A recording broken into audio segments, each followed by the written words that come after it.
Okay. Okay.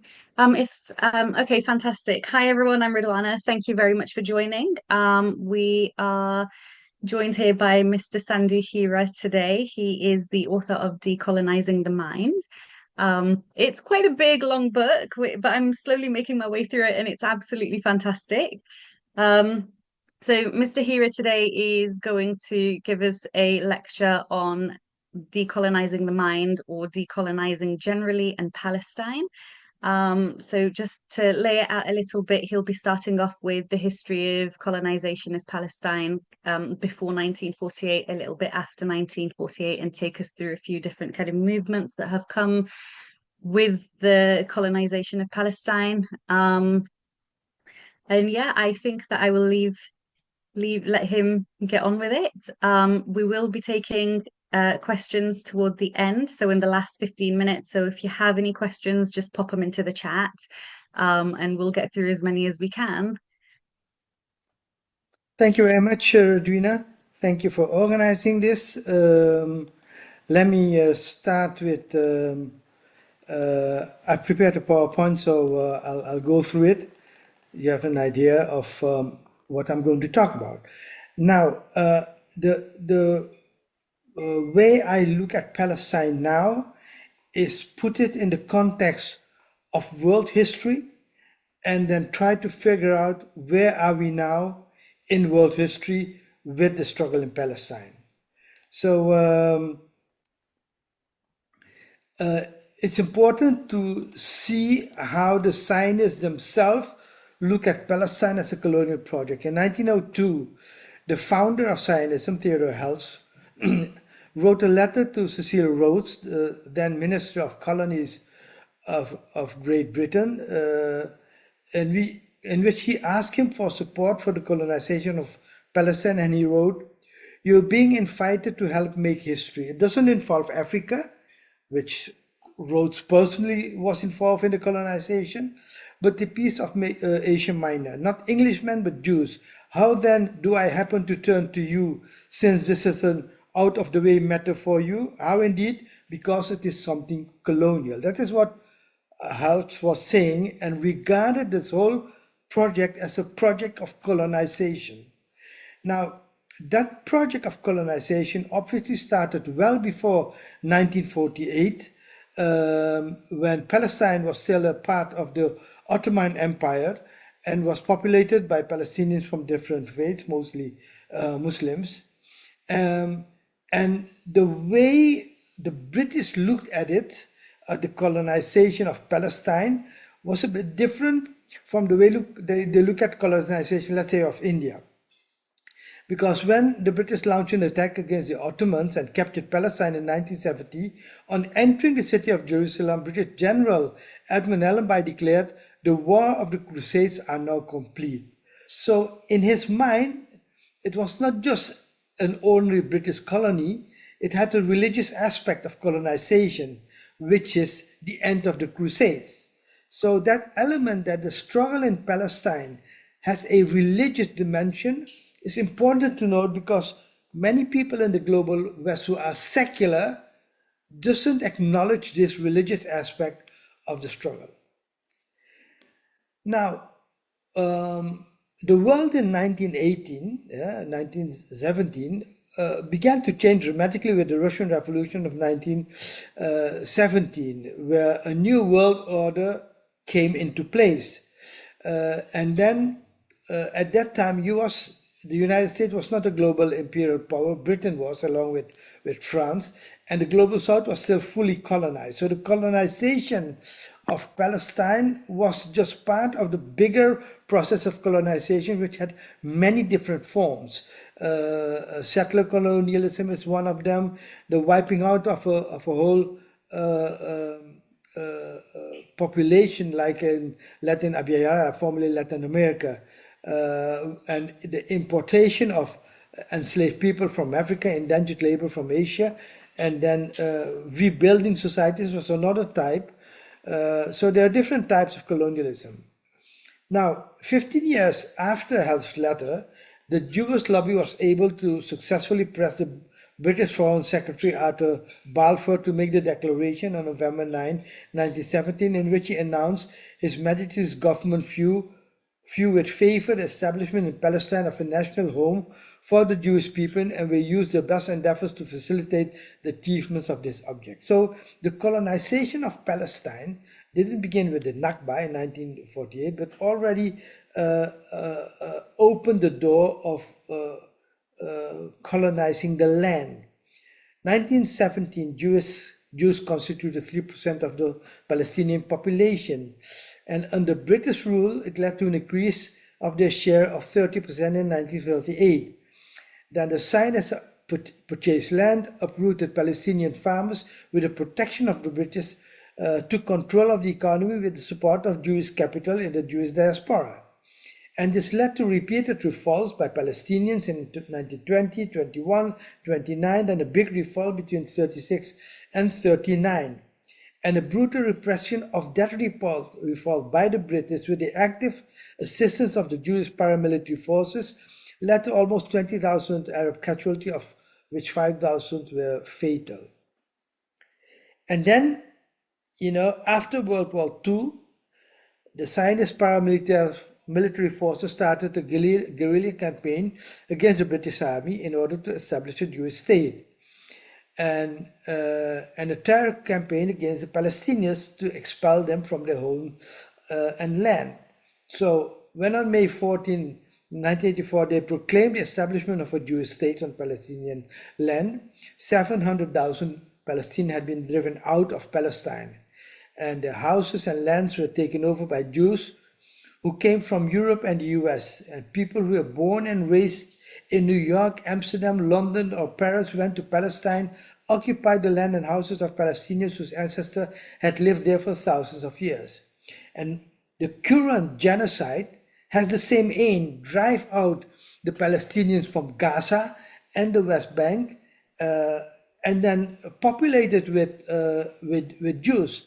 So there's a second Nakba which is taking place now with the genocide, with the same aim of not just killing people, but wiping them out of the land which they want to take over.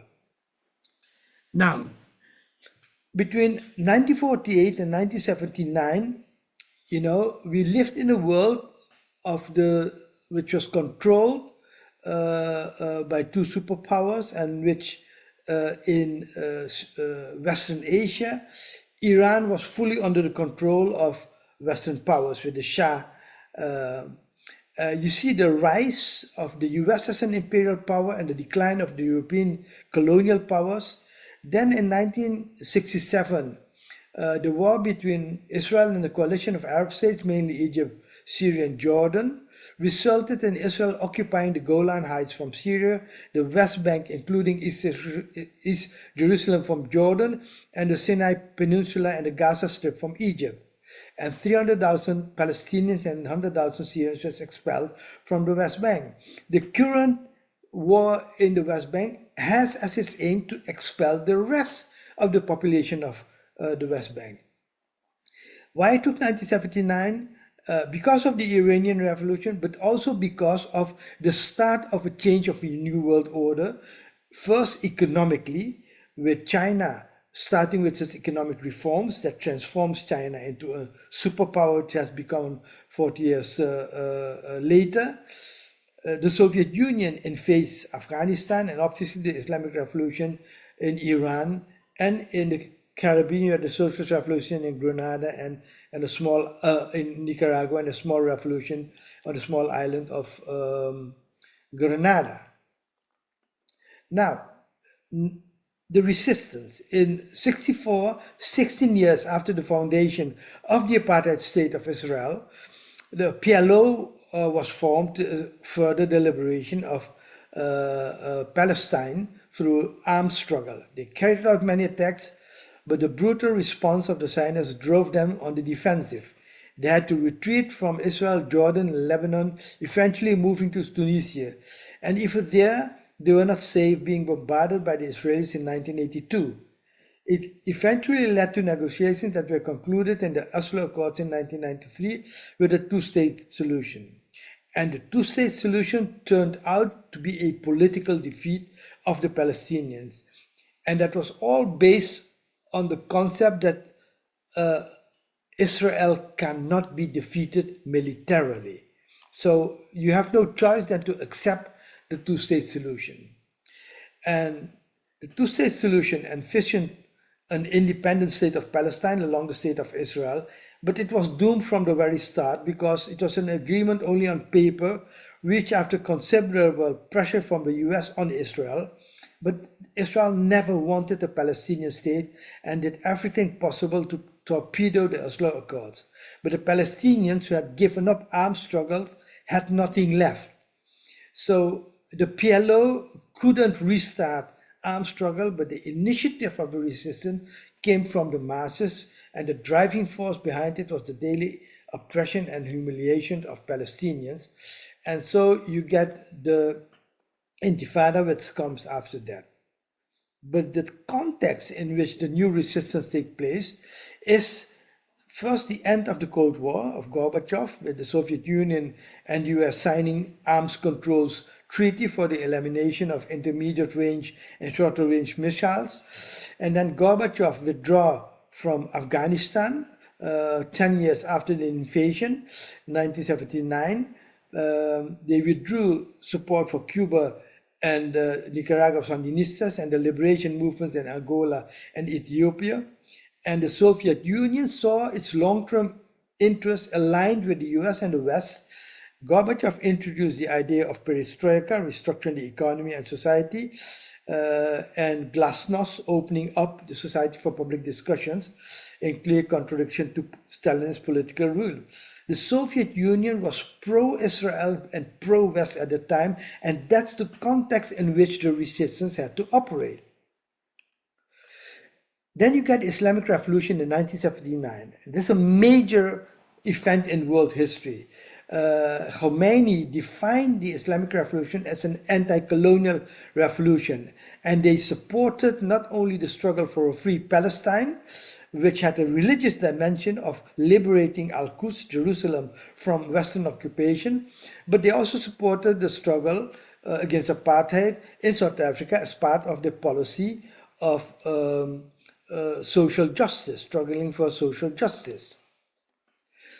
1 year after the revolution, the West supported the invasion of Iran by Saddam Hussein. They supported it with weapons, even chemical weapons. They initiated the economic boycott to cripple the economy. They supported left-wing terrorist organization that claimed the lives of 17,000 Iranians during the course of decades. And the Soviet Union supported the fight against the Islamic Revolution. And yet, Iran triumphantly rebuilt its society, military, and economy. It still has a lot of problems, but they didn't succumb. And it laid the foundation of an unyielding anti-imperialist struggle. They established the resistance fronts and the support infrastructure to combat Zionism and imperialism. And the resistance we witness today as the axis of resistance would have been impossible without Iran's role. Now, then 1989, a pivotal year in world history, the collapse of the Soviet Union, the end of the fantasy of, that generated the fantasy of the end of history by Fukuyama, the start of the rebuilding of Iran, the takeoff of the Chinese economy, and 2 years earlier, the first Intifada began with stone-throwing Palestinians, which led to the formation of Hamas and a dedication to armed struggle. And then 5 years later, 1982, when Israel invaded Lebanon, Hezbollah was found by the Lebanese Shia community with the help of Iran to fight the invasion. So still at that time, Russia, which followed up the Soviet Union, was not in support of the Palestinian liberation movement, although they were supporters of the PLO, but certainly not of Hamas. And then you get the last 30 years, which is the meteoric rise of China, the growth of the axis of resistance, the start of the Bolivarian Revolution in 1999 in Venezuela, the decline of Russia after Gorbachev, and the rise of Russia under Putin, the rise of the decolonial movement that put colonization of knowledge and the mind on the intellectual agenda as a response to the decline of Marxism. So these are major changes taking place. And here you could see the economic transformation of the world, where China in 2022 already had surpassed the United States with 30 trillion economy of $30 trillion.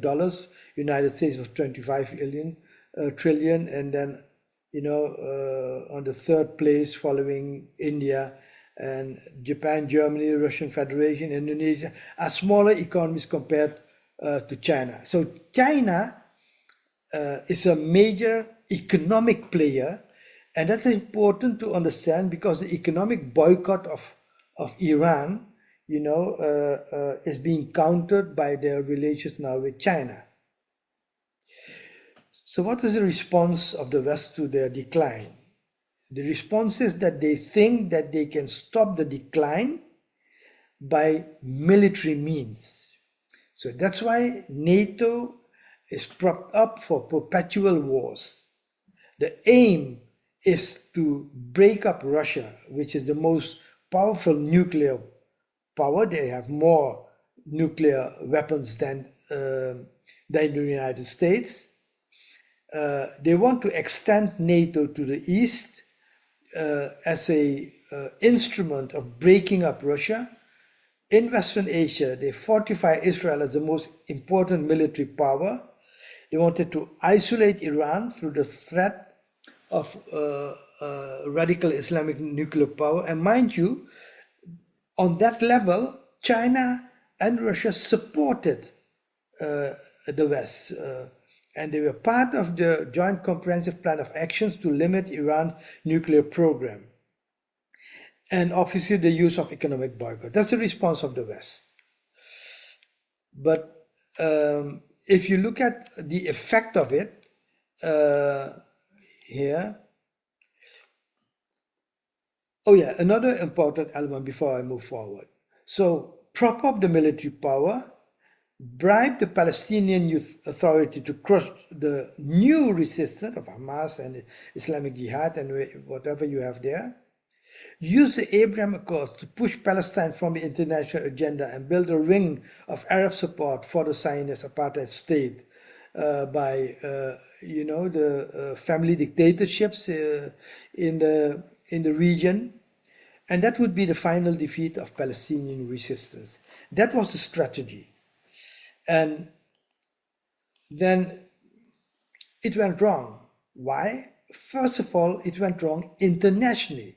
The rise of China with its Belt and Road Initiative, the rise of the BRICS, and the ineffectiveness of economic boycott, losing its effect.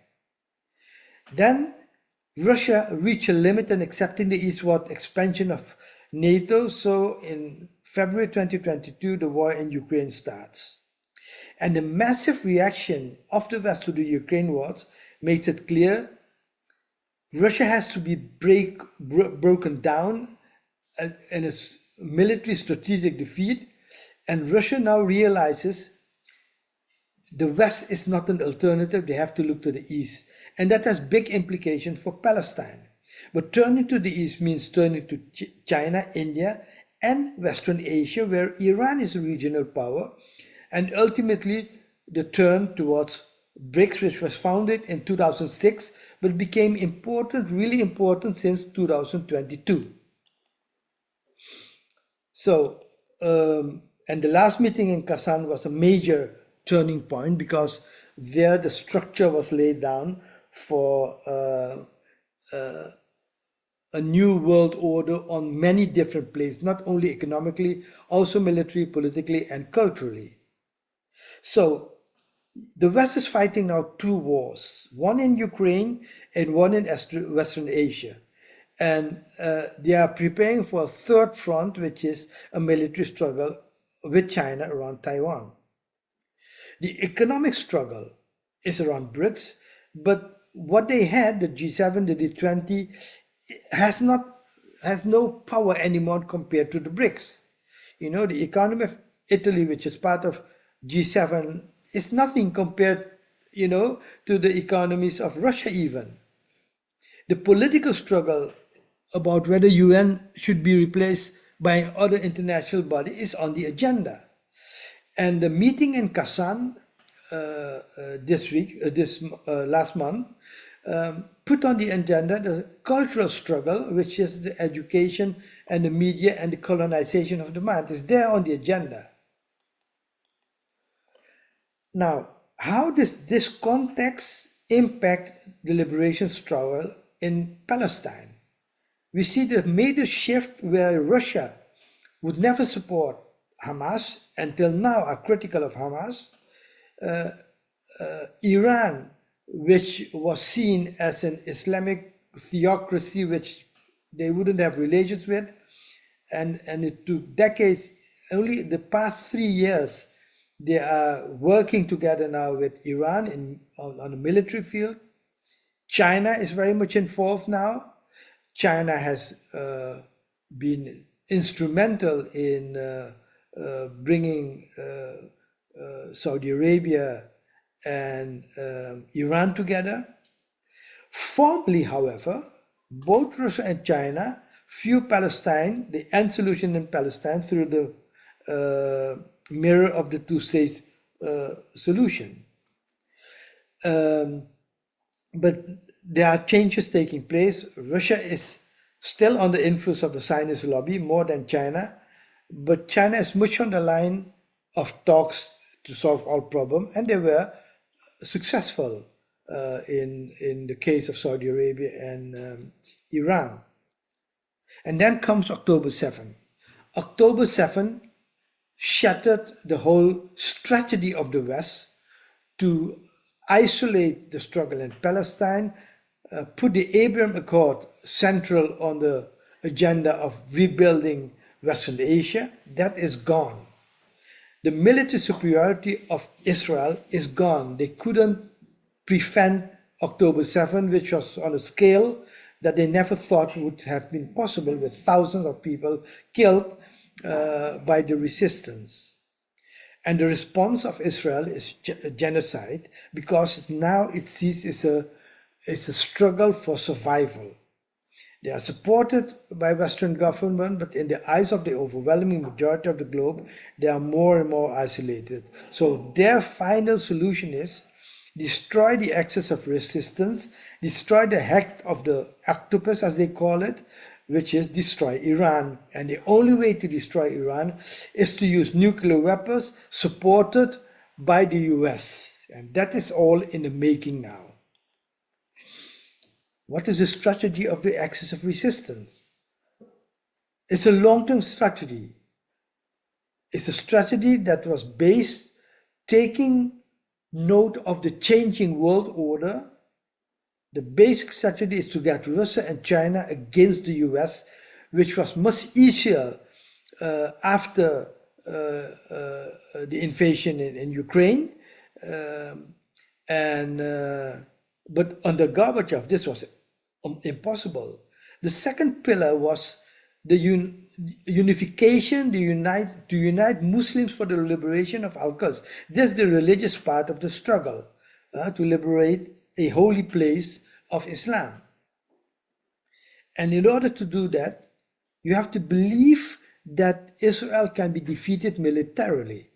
So you invest in the military capabilities of the resistance in Palestine, Hamas, Islamic Jihad, PLP, and all the others, in Yemen, in Lebanon, in Iraq, in Syria, and obviously preparing for a big war with the United States, building underground cities in all these countries against the bombs that of the airplane, and building military technology. But that is a defensive part of the struggle. The offensive part of the struggle, the end result, is to liberate the land of Palestine with the Palestinian resistance in the head, the physical expulsion of Zionists from the land, and maybe a compromise could be there to have part of the population stay, but liberating the land means liberating the settlements, and it already did in Gaza, where they were able to liberate Gaza, but then Gaza was strangled economically and politically and in other ways. So the struggle now we see is an existential struggle for every party involved. And the biggest party, China, in world politics, has now become a partner of Iran, while they were very wary as Marxists of Islam and political Islam. But through the years, they have seen the importance of it, acknowledges, promote the unity of Saudi Arabia and Iran, economic and military cooperation between. They put up a long-term 25 years cooperation agreement where they will invest 400 billions in Iran economy, oil, gas, petrochemicals, transportation, manufacturing, infrastructure, mediate to unite all the factions of the Palestinian liberations, and have joint military drills and cooperations. The strategy of Russia, for a long time very hesitant in supporting Iran, now provides Iran with air defense systems and trained personnel, do joint military drills and cooperation. And the question is now, what if the US attacks Iran? And that is in the making because that's the strategy of Israel. So you see colonization now of Palestine is at the end. And we are in a world that is being decolonized militarily, politically, economically, and intellectually. So the struggle we see in Palestine now is a struggle for global decolonization, because global decolonization means the following. It means breaking the economic and political and military power of the West. And in Ukraine, that's already going on. The West is losing massively. And the question is, how will the war of liberation in Palestine go? And for now, the Israelis are working very hard to organize a response to the Iranian military retaliation that is coming weeks, coming months, we don't know when, but the Iranians made clear that they will attack Israel. And once that attack is there, then the Israeli hopes that they can get the US involved in a nuclear attack on Iran. That's in the making. And in order to do that, they colonize the mind of the people, especially in the West, where the 8 o'clock use in every country should be renamed the 8 o'clock lies, and because they are preparing the population for this massive attack against Iran. So what do the solidarity movement in the global South should do? They should connect, in my view, with the global South. Many of the people in the global West, because of the colonization of the Mount, are very wary to engage in dialogue with the religious movement, with Hamas and Iran and Hezbollah, which have branded terrorist organizations. So people in the West, even in the Palestinian liberation movement, are a bit hesitant in starting that dialogue. Obviously, there's a risk of being branded as terrorists, but there's also this secular ideology which prevents them to engage a dialogue with religious organization. But I think that is where we need to go. But the liberation, the biggest force in the liberation of Palestine will be in Western Asia and will lie in the confrontation that is coming up between Iran and the US on a military level. And how that will go, I think we need to transform uh, the solidarity movement with Palestine in an anti-war movement globally, which takes into account the war in Ukraine, the war in Western Asia, and the coming war in Taiwan. If you look at these issues, then the solidarity movement is more than just a movement against the genocide. It's also a movement for decolonization of the world, and decolonization on economic, politically, cultural, and even militarily level. And I think that is where we need to go. Thank you for your attention. Thank you very much, Mr. Hira. That was actually really informative. Thanks for taking out the time to take us through these things. If anyone has any questions, please let us know. I would like to ask you, especially for students and student activists, what advice would you give in terms of decolonizing and how we can decolonize not just our mind, but also the environments that we are in the environments that we get involved in, and also just like activist spaces. All right. Now, in the global north, in the west, decolonization as a topic in social movement is very different from the notion of decolonization in the global south. In the global north, it's very much about representation. So your university is decolonized if they acknowledge the needs of students of colors, to be represented. The literature should have people from color in the reading list. You should connect LGBT, feminism, and all the other struggles, and now decolonization is part of that. That is in the global north the case. In the global south, the notion of decolonization is different. The notion of decolonization is a new world civilization. It's not about representation. It's not about, whether your curriculum is white or not. It's about what was the old civilization about, which is the European Enlightenment philosophy. The European Enlightenment philosophy produced the different branches of science which were colonized, from philosophy to mathematics to natural sciences to biology, but also economic, social, political science, cultural science, linguistics, and all these levels in the global south. These disciplines are being studied with the purpose to detect how was knowledge colonized, not about representation.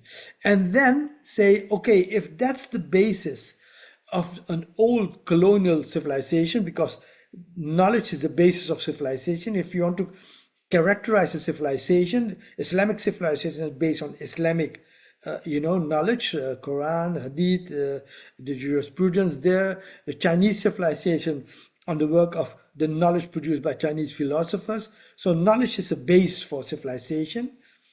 And if the Western civilization was based on the European Enlightenment, then in the global south there is a critique of the European Enlightenment, and the question is, how do we build a new world civilization? How do we reconstruct the different discipline? Is the political theory of the West with parliamentary democracy, is that the only way? Is the economy organized on capitalist basis the only way to organize an economy, or are there different ways and are different ideas of it? So when we talk about the intellectual component of decolonization, obviously it has an economic and a political and a military component. The West is losing not only on the intellectual front, where in the global south we talk about a new world civilization, but especially the military struggle that is going on now in Western Asia and in Ukraine.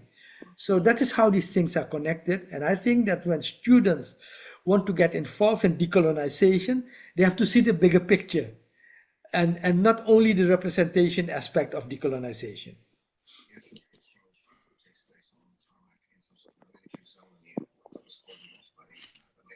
Thank you. So we've got a question coming in from Sachin. Do you think international law, such as the right of self-determination, can have a role to play? Um, yes, and the role is, in my view, limited in putting it on the agenda so that people can understand that we live in a lawless world. The rule-based order, which is the Western rule-based order, that's a joke. What rules have the West made? So, international law with the right of self-determination, yes, but the ultimate problem in Palestine is not self-determination. It's not a struggle about independence. It's not a struggle, it's a struggle about land. So, to understand that that's the case, then the right of self determination doesn't apply there. You see? Because there is the question of how to get the land back.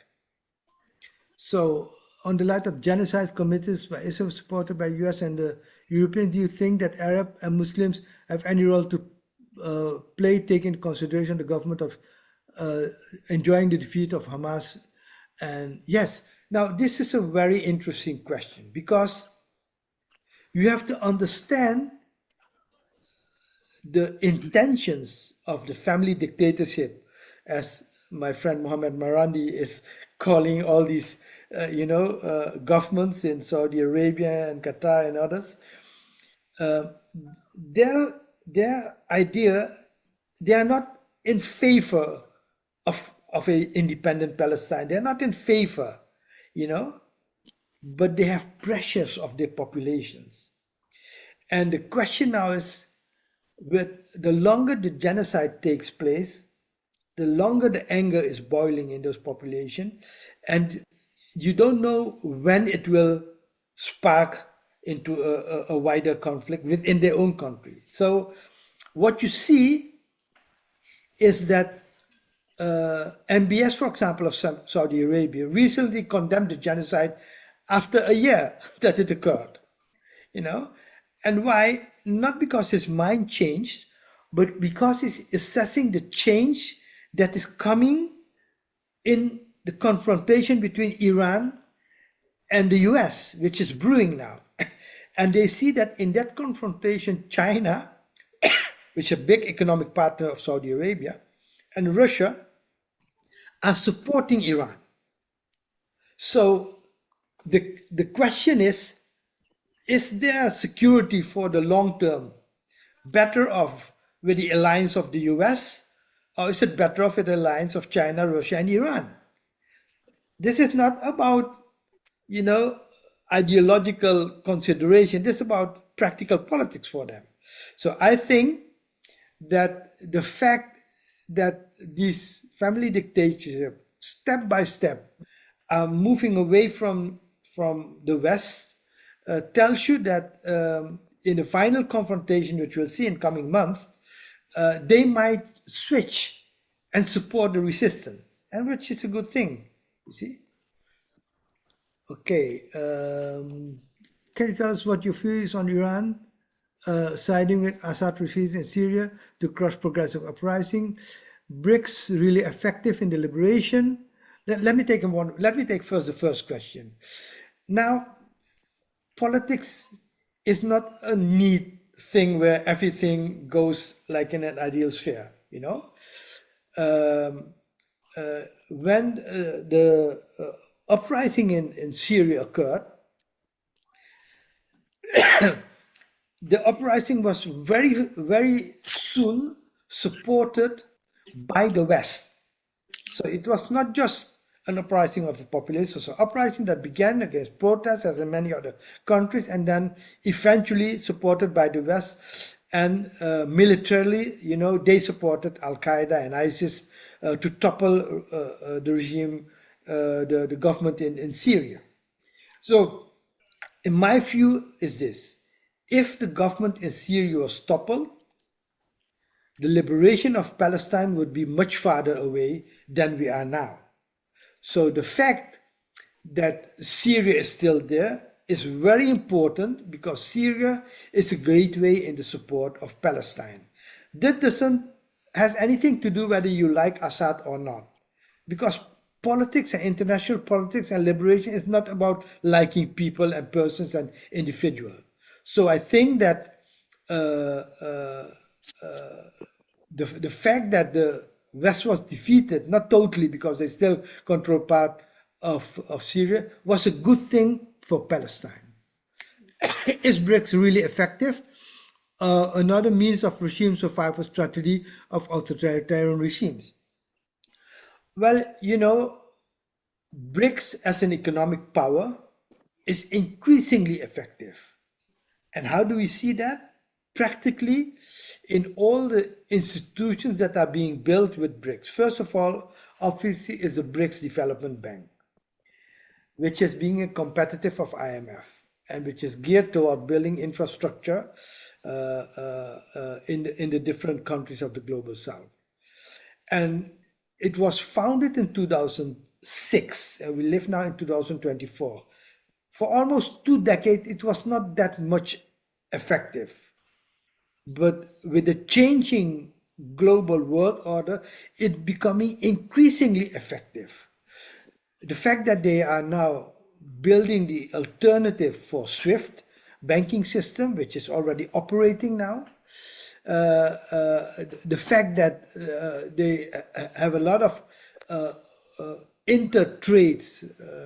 The trade, for example, of Russia with the West was in the billions, hundreds of billions, and it is down now almost to a few billions. Comparably, the trade with China has risen to 200 billions. So you see that the inter-BRICS trade is fortifying and strengthening the economy, and BRICS is becoming increasingly effective compared to the initial years. So what's the economic vision of the axis of resistance? This is happened in viable economic vision to the Abraham market being arranged. Now, this is a very, very important and interesting question because for decades, when the liberation movements were dominated by socialist movements, the idea, the economic vision was a planned economy. Nationalize all the means of production, put it in the hands of the state, install a planned economy, and production and distribution of goods and services is based on a plan. The planned economy has been abolished in Russia. In China, it's a combination of planned economy and market economy. You see that the same happening in Venezuela. So what you see is that in the liberation movement, the economic vision of how to develop an economy after liberation is changing, learning from the lessons from 1917 of the Russian Revolution up to the Chinese economic reforms, which is basically economic vision is you need to put social justice on the agenda. As Deng Xiaoping said, you need to increase the material welfare of people, give them security, healthcare, housing, education, all these things.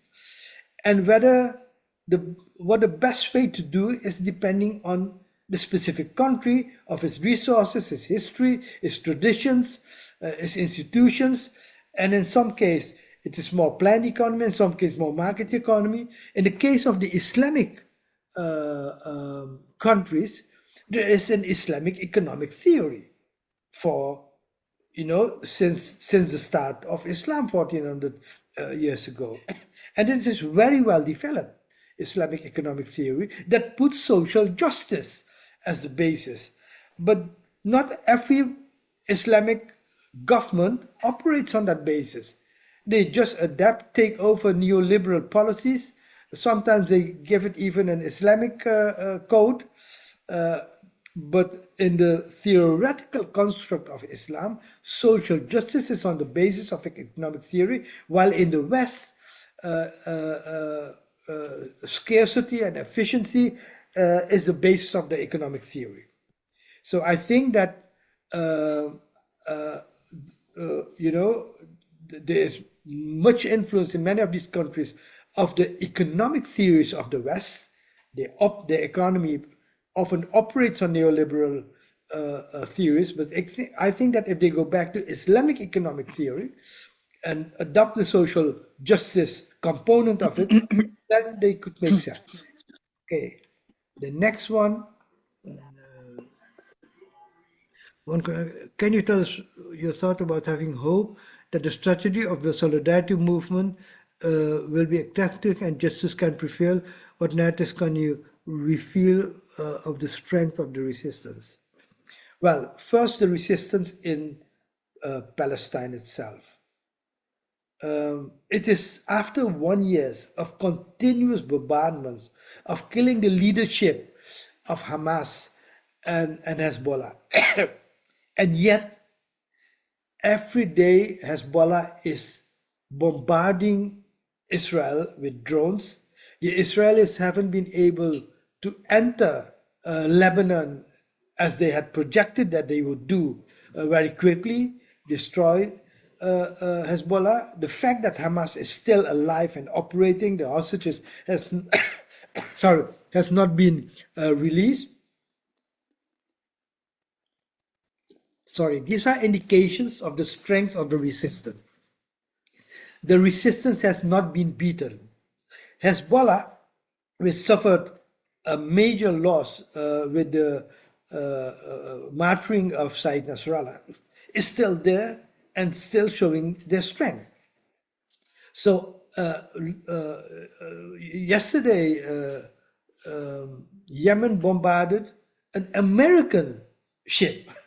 They attacked an American ship. So that tells you that the resistance is very much alive, and that after 1 year of massive military support of the army that is calling itself the second strongest army of the world, the Zionist army, they don't have any results. So I think that's the indication of the strength. And then coming back about the strategy of the solidarity movement, I think that the solidarity movement, the strength of the solidarity movement now lies in humanism, in mobilizing the feelings of the populations against a genocide which is being televised.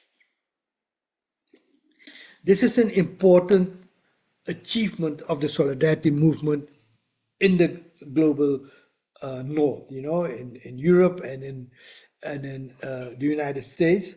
The occupation of the universities, the encampments, these are courageous acts. Why? Because the repression is following them. Everybody, as you all know, is involved in this kind of things, will be a target of repression. And the fact that they don't give up is a very strong point of the resistance.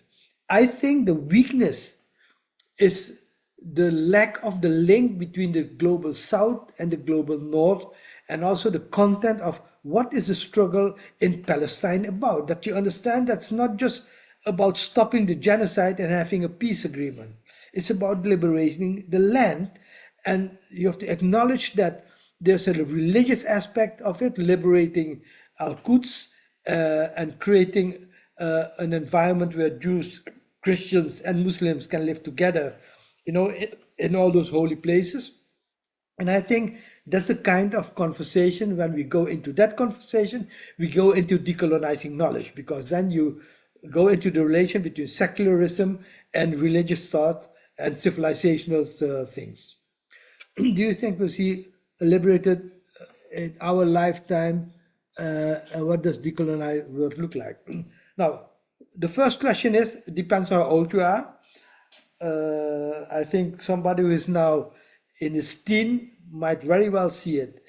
And to be honest, I think if you look at historical processes, the process of changing from one historical phase to another is around 10 years.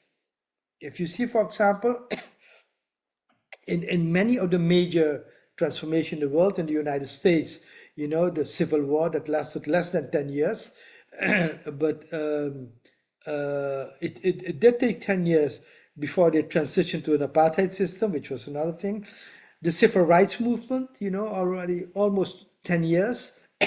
And I think that I feel that the liberation of Palestine is something that might take place within a few years, not a few decades, because this war will not go on forever. The genocide will not go on forever.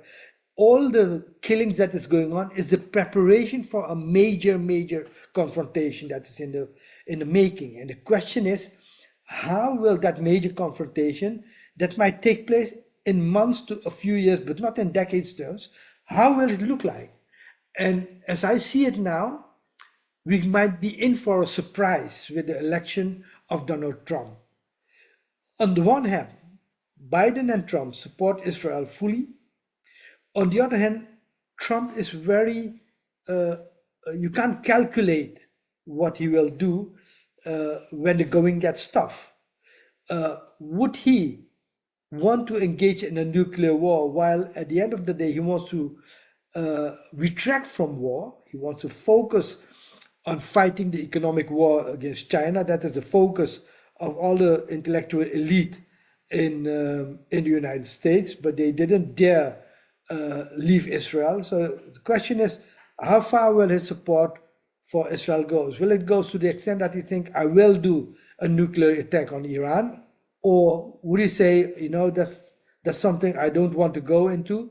That depends on the international politics, but this all means basically that if there is no nuclear attack on Iran, then Israel might fall rapidly, because then the next phase would be that if an Iranian attack, bombardment on Israel as a response, as a retaliation of the Israeli attack on Iran, if that takes place within the coming weeks, and the American refrain from a nuclear attack on Iran, because of the international developments, if that's the case, then there will be a mobilization from the liberation movements in Syria, Iraq, Yemen, Lebanon to invade Israel with actually military forces on the ground, and nobody talks about it, but imagine if you are a military strategist, you know that bombarding Israel is not going to end the occupation. You could throw bombs in Israel, so what? At the end of the day, Israel will beg for a two-state solution, will beg for peace. So before you go there, I think that if there is a non-nuclear response to Iranian attack, then within a few years, Israel might not exist anymore. Okay, for those of us who wish for social justice and more peaceful world, what if any lessons should be bear in mind from the anti-apartheid movement supporting South Africa? Well, the first and foremost important lesson from the solidarity movement in South Africa is that when people lived in the 70s, there was no perspective that apartheid would end. People couldn't imagine it because the support for the apartheid states by the West, the UK, the United States was very strong, militarily, economically, ideologically, etc. So what history tells you in general, look at Vietnam, look at Algeria, look at the decolonization struggles, but also look at apartheid states. There is an end to oppression sooner or later. Now, the second thing is this. When the apartheid movement and when the liberation of South Africa took place, you see that the ANC came into power. The ANC got corrupted, and the ANC was not able to deliver. Obviously, apartheid was horrible, so you don't want to go back to apartheid. But there's a lot of things that they could have been done much better, in the post-apartheid period. So the lesson we learn is that we need to get involved to articulate a liberation struggle, not only for the direct result of lifting apartheid, stopping genocide, but also for the long-term discussion on what is social justice, economically, politically, culturally, religiously. What is social justice? That is what our struggle is about. And I think that what we can learn from the South African solidarity movement is that that is something we haven't put on the agenda too much, but focus only on the abolition of apartheid. I think I've gone through all the questions. I will almost um, 8 o'clock. Thank you so much. That was brilliant. I'm really, really glad that I got to sit through this. So informative. Uh, if is there anything else that you'd like to add? I think that, if you talk about decolonization and Palestine, that we take in this whole discussion about a new world civilization, how it looks like. And I think if that discussion goes on to the campus in the global north, in Leicester, etc., and see what does it mean practically. It means this connection with the global south, how to connect the movements and the narrative. And yes, the slides you could find on my website, sandohira.com, because I will take this up in my weekly podcast, which is published every Monday, and all the slides will be there. Thank you so much. I'm just going to put a link to your website in the chat. So it's sandohira.com. Thank you to everyone who attended. I hope that you enjoyed it and hopefully we can do this again. Yes, thank you very much. Thank you for the questions. I love the questions, and yeah, I hope to meet you soon again. Fantastic. Have a good evening, everyone. You Bye. too. All Thank right. you, Bye. Thank you. Bye bye.